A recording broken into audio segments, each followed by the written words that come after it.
கையேந்தி வாழ்ற அந்த வாழ்க்கை வாழ்ந்துட்டே இருந்தாலே சரியா போயிடும் நினைக்காதீங்க தயவு செஞ்சு. அவங்கவுங்க வேலை செய்யற அளவுக்கு அவங்கவுங்க காசு எடுத்துக்கணும். அதுதான் நியாயம். அதான் நியாயம். இப்போ டிரைவர்ஸ் எல்லாம் சேர்ந்து ஒரு கூட்டமைப்பு மாரி பண்ணியிருக்காங்க. அவங்களே மாத்தி மாத்தி பேசிக்கிறாங்க. இந்த மாரி நாம கேட்ட ரேட் அவங்க ஃபிக்ஸ் பண்ணி குடுத்துருக்காங்க. லைஃப் டைம் வந்து கேரண்டி குடுத்துருக்காங்க. இந்த மாரி கமிஷன்லாம் வாங்க மாட்டோம்னு சொல்லி.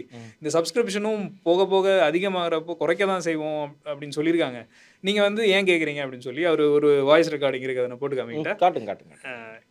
நம்மயாத்திரி யூகேடி தளத்துல நண்பர்களுக்கு அன்பான வணக்கங்க. இந்த மேல ஒரு ஸ்கிரீன்ஷாட் போட்டிருக்கேன். அதுல என்ன நம்ம பார்க்கணும் அப்படின்னு கேட்டீங்கன்னா, எக்ஸ்ட்ரா ஒரு 23 டிரைவர் கேட்டிருக்கிறதா கம்ப்ளைண்ட் வந்திருக்குது. இது ஓபன் டேட்டா. நண்பர்கள் கொஞ்சம் பாருங்க.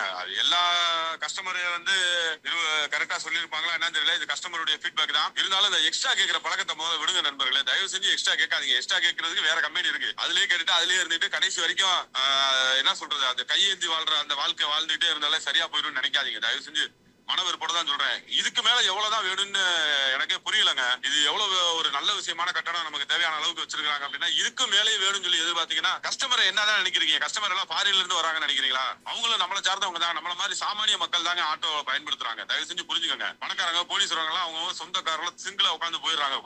பல லட்சம் ரூபாய் போட்டு கார் வாங்கி அதுல சிங்கிளா உட்காந்து போயிடுறாங்க. அவங்க எல்லாம் ஆட்டோல வர மாட்டாங்க. ஆட்டோவை பயன்படுத்துறவங்க சாமானிய மிடில் கிளாஸ் மக்கள் தான். தயவு செஞ்சு புரிஞ்சுக்கோங்க. அவங்கள்ட்டயும் நம்ம கேட்டு வாங்குறதுக்குன்னு சொல்லிட்டு ஒரு அளவு இருக்குது. இது ஒரு நியாயமான கட்டணத்தை சரியா வச்சு கொடுத்துருக்காங்க. அதுலயும் நம்ம போய் எக்ஸ்ட்ரா வாங்குறோம் அப்படின்னாக்க இது ஒரு கேவலமான செயல் தான் என்ன பொறுத்த அளவுக்கு.